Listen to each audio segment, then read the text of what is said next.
Bienvenue, continuons notre voyage dans le passé et revisitons l'actualité de l'arcade aux États-Unis de 1979. Une année charnière, vraiment. Aujourd'hui, on plonge dans les archives, notamment le magazine Playmeter de novembre 79, pour comprendre ce qui agitait cette industrie en pleine mutation. On va regarder de près les stratégies des grands noms comme Sega, Gremlin, Taito via son partenaire Midway, et Namco aussi, sans oublier la concurrence féroce des géants américains comme Atari, Bally ou Williams. On explorera les tendances fortes du marché, les chiffres clés et puis quelques histoires savoureuses qui nous racontent un peu l'ambiance de cette fin d'année 79. Bon, c'est parti pour une exploration en profondeur. Alors pour commencer, plantons un peu le décor. Le Playmeter de novembre 79 décrit une ambiance particulière. L'industrie a le vent en poupe, c'est clair, mais doit composer avec une économie difficile. L'inflation, le coût des machines qui s'envole, et même le prix de l'essence qui crève ce plafond symbolique du dollar le gallon. Ça devait peser lourd sur les opérateurs, non? Énormément, c'est un contexte de pression économique bien réel, oui. Mais ce qui est fascinant, c'est de voir comment les opérateurs réagissent. L'enquête annuelle de Playmeter de cette année-là, elle est très très révélatrice. Plutôt que de se laisser abattre, ils s'adaptent, et intelligemment en plus. En moyenne, un opérateur réduit la taille de son parc. On passe d'environ 300 machines à 260 à peu près. D'accord. Moins de machines au total et aussi moins d'emplacements desservis. On passe de 116 à 97 en moyenne. Moins de machines, moins d'endroits, ça peut sembler un peu contre-intuitif pour la croissance, ça. Oui, à première vue, on pourrait croire ça. Mais le diable est dans les détails, comme on dit.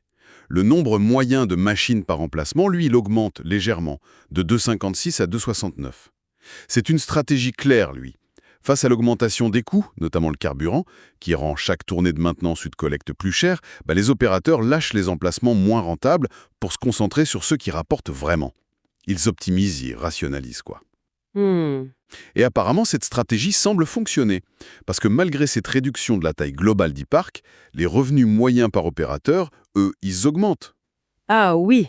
Et comment ils font ça? Ils deviennent de meilleurs négociateurs, tout simplement. L'enquête montre qu'ils arrivent à obtenir de meilleures commissions. Le traditionnel partage 50-50 avec le propriétaire du lieu, il commence à être mis en question. On vise plutôt du 60-40 en faveur de l'opérateur, surtout sur les machines les plus performantes comme les flippers électroniques récents ou bien sûr les jeux vidéo qui cartonnent. Oui, c'est logique. Ils prennent plus de risques avec des machines qui coûtent plus cher, donc ils veulent une plus grosse part du gâteau. Exactement. Et certains poussent même le bouchon plus loin en négociant des garanties minimales hebdomadaires, souvent autour de 25 $. Ça assure un seuil de rentabilité quoi qu'il arrive. C'est une gestion plus affûtée du risque et de l'investissement. Et si on regarde machine par machine, cette enquête Playmeter doit montrer des gagnants et des perdants, j'imagine. Absolument. Et c'est très net. La star incontestée de la croissance, c'est le jeu vidéo.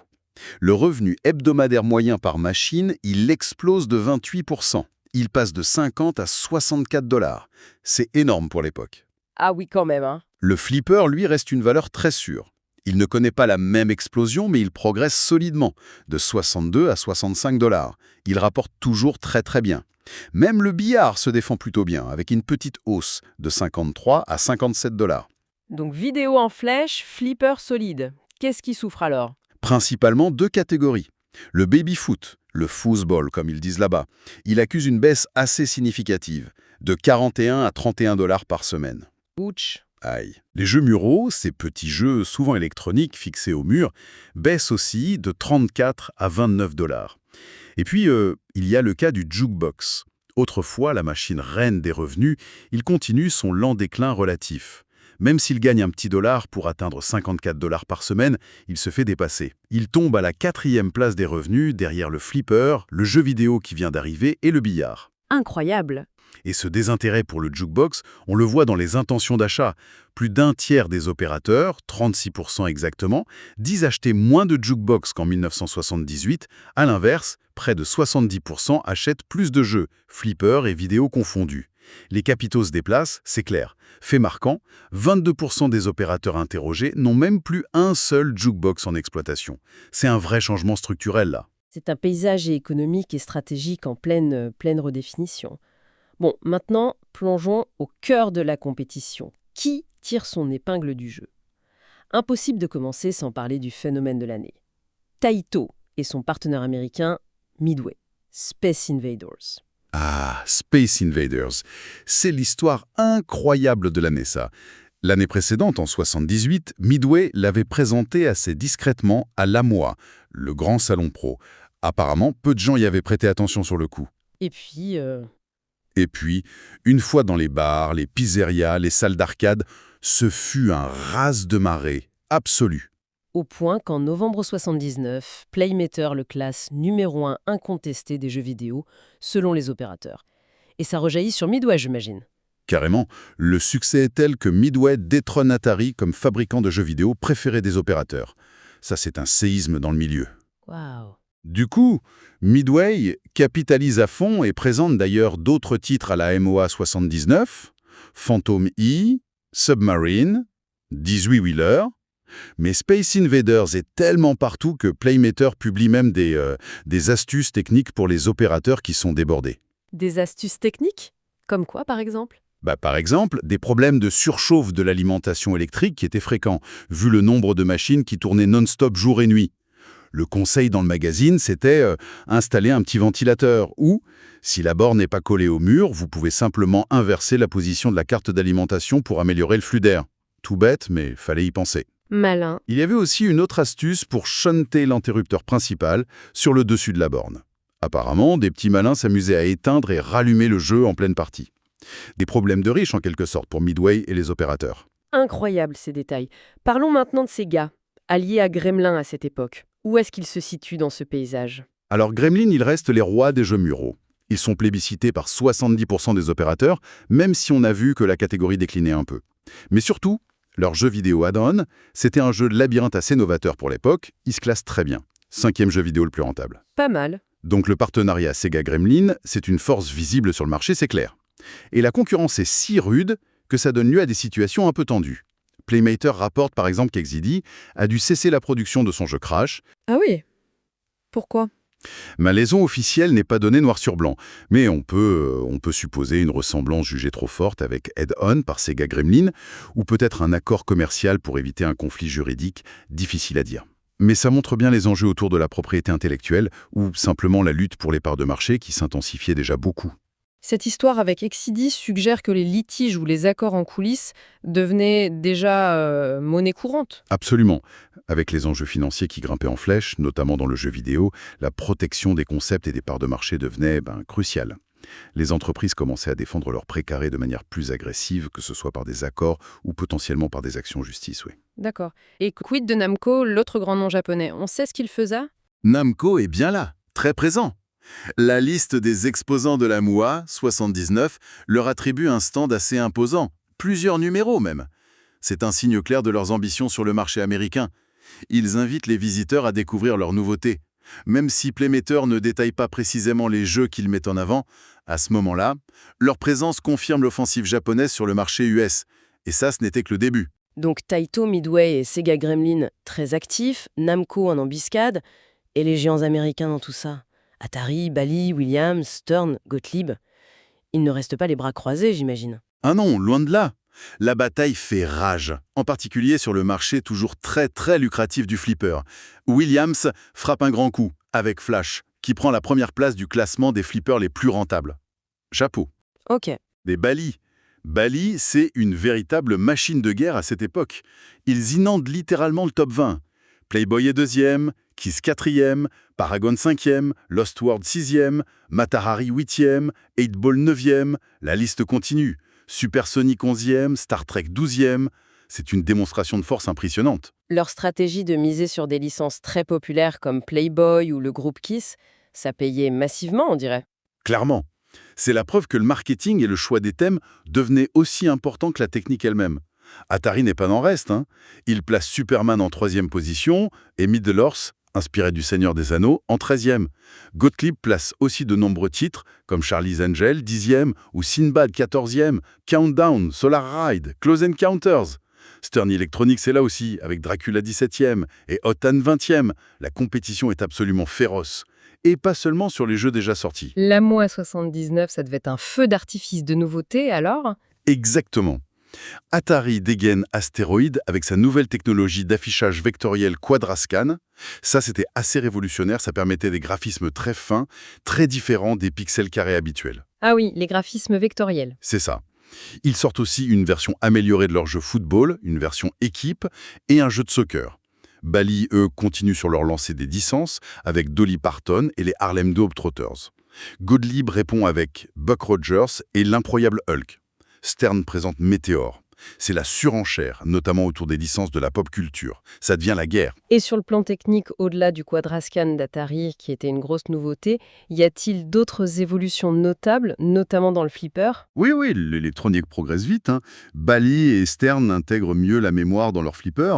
Le Météore de Stern, par exemple, il utilise la mémoire pour se souvenir quelles cibles tombantes ont été touchées. Ça change la stratégie de jeu, ça ajoute de la profondeur. Intéressant. Gottlieb semble un peu plus conservateur sur ce point. Ils utilisent la mémoire sur leur Hulk principalement pour gérer le multiplicateur de bonus sur l'Extra Ball. C'est plus limité, mais l'innovation est constante, c'est sûr.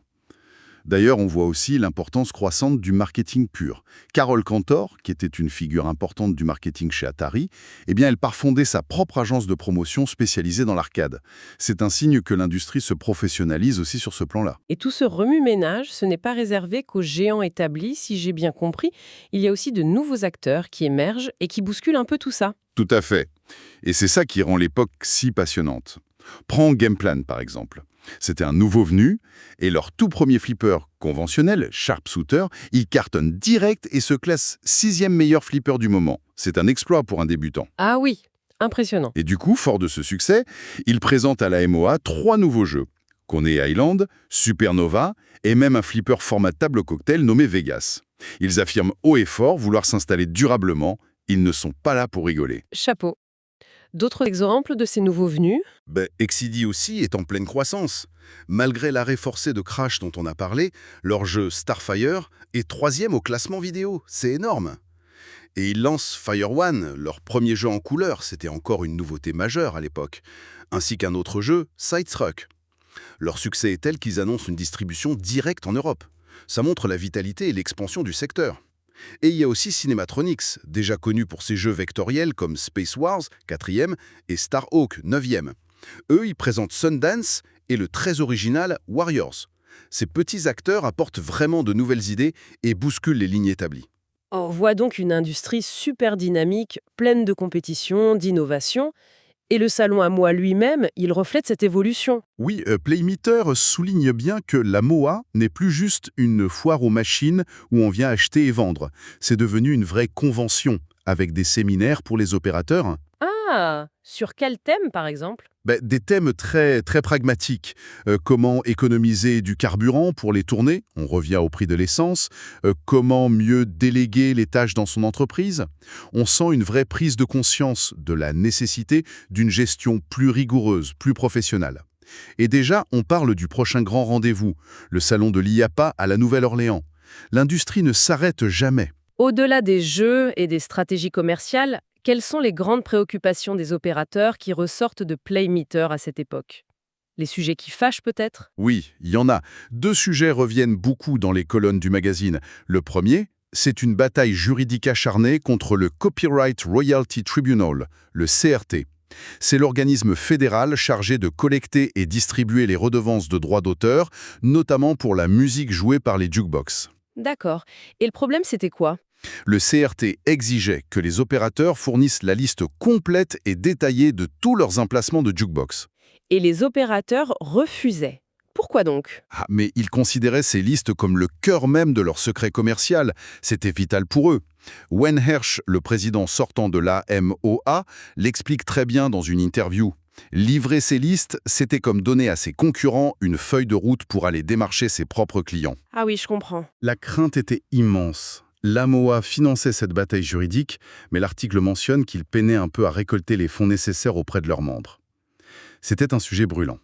L'autre grand débat qui agitait les opérateurs, c'était l'arrivée de la nouvelle pièce de $1, celle avec le portrait de Susan B. Anthony, qu'on surnommait la Sue Buck. Et elle divisait les opérateurs, cette pièce? Oui, complètement. Selon Playmeter, 50% y étaient favorables, espérant peut-être simplifier les monnayeurs ou augmenter les prix plus facilement, qui sait. Mais 30% étaient contre, craignant des problèmes techniques d'acceptation dans les machines ou la confusion des clients avec les pièces de 2500. Et 20% étaient indécis. L'impact sur les machines, c'était une vraie question pratique. C'est fascinant de voir ces aspects très concrets de la vie des opérateurs de l'époque. Et pour finir sur une note un peu plus légère, il y avait quelques anecdotes amusantes dans les sources, des petites histoires. Oui, l'industrie savait aussi s'amuser, heureusement. Il y a l'histoire assez folle d'un jeune marine de l'Iowa qui a établi un record du monde homologué par le Guinness Book en jouant au flipper pendant, attention, 233 heures d'affilée. Non, c'est inhumain. Une endurance incroyable, oui. Il y a aussi une belle initiative de Stern Electronics qui a co-sponsorisé le tout premier tournoi de flipper pour personnes handicapées à Chicago. C'est bien de le noter. Et puis, il y a la chronique humoristique de Dick Welu dans Playmater. Il raconte, avec son bras dans le plâtre suite à un accident, ses difficultés à écrire un article drôle sur l'amour.